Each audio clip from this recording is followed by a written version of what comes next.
जंगल का न्याय। शेर सिंह और चतुरा लोमड़ी की कथा बहुत समय पहले की बात है। विशाल हरे भरे जंगल के बीचों बीच बसा था एक सुंदर राज्य, जंगलपुर।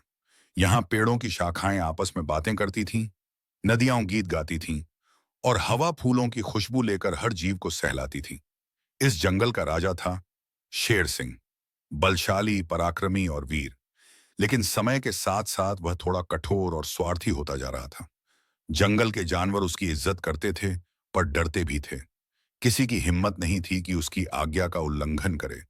पर एक जीव ऐसा था जो डरता नहीं था, लोमड़ी चतुरा।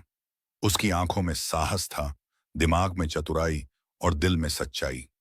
चतुरा लोमड़ी हमेशा कहती थी, सच्चा राजा वो होता है जो सबसे पहले प्रजा का ख्याल रखे। चतुरा को जंगलपुर की हालत देखकर चिंता होने लगी थी। शेर सिंह अब जंगल में अपनी मर्जी से कर वसूलने लगा था। कभी शहद, कभी फल, कभी दूध।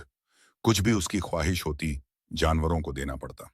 जो नहीं देता, उसे सजा मिलती। एक दिन सुबह सुबह चतुरा नदी के किनारे बैठी आम के पेड़ों को निहार रही थी। तभी वहां आया बंदर मस्तराम। वह रो रहा था।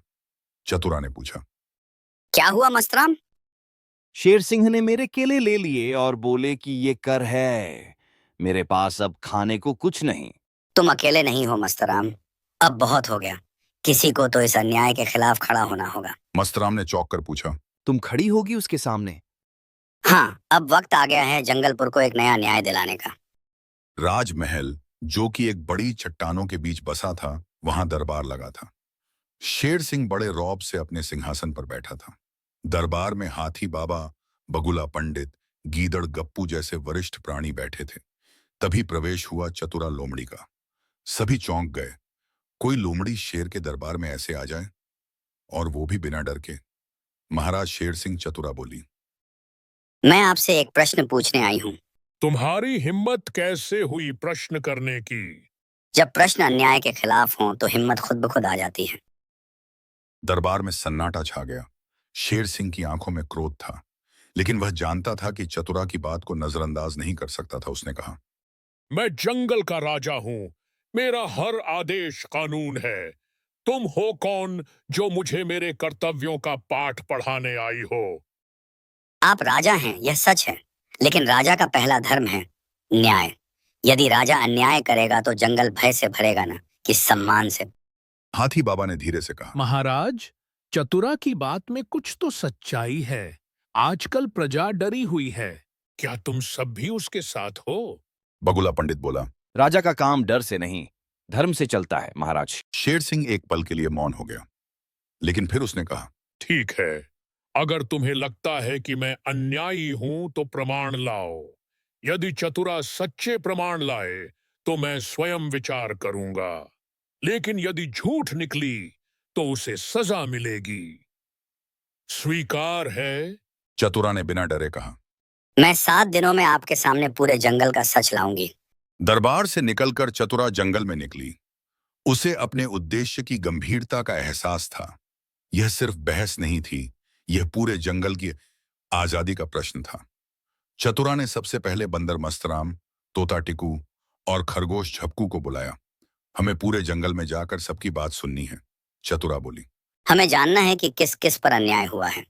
हर कहानी, हर सच्चाई इकट्ठा करनी होगी। लेकिन शेर सिंह के सैनिक जंगल में घूमते रहते हैं। वे हमें रोक सकते हैं। हमें चुपचाप और चालाकी से काम करना होगा, जैसे कि लोमड़ी करती है। सभी अलग अलग दिशाओं में निकल पड़े। हर किसी की अलग भूमिका थी।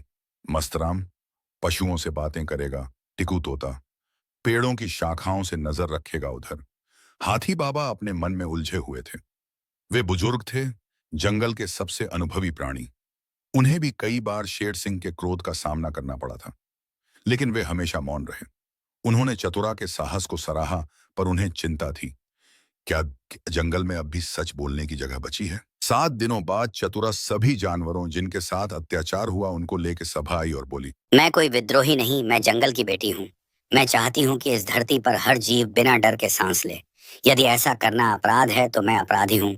उसने एक एक करके सभी गवाह प्रस्तुत किए। गिलहरी गुड़िया, मेरा भोजन लिया गया बिना कारण। कछुआ दादा, मेरे बेटे को मतभेद के लिए सजा मिली। बकरी बहना, राजा के सिपाही मेरे दूध ले गए। तोता टिकू, मैंने अपनी आंखों से अत्याचार होते देखा। अब सबकी नजरें शेर सिंह पर थीं। वह गुस्से और शर्म के बीच जूझ रहा था। अंतत उसने गहरी सांस ली और कहा, शायद मैं अपने पद के घमंड में अंधा हो गया था। चतुरा, तुमने मुझे मेरा दायित्व याद दिलाया है। अगर जंगल मुझे राजा के रूप में नहीं चाहता तो मैं राजपद छोड़ने को तैयार हूं। दे सन्नाटा फिर टूटा, इस बार तालियों से। जंगल में एक नई शुरुआत, सभी जानवर अब मिलजुल कर रहने लगे।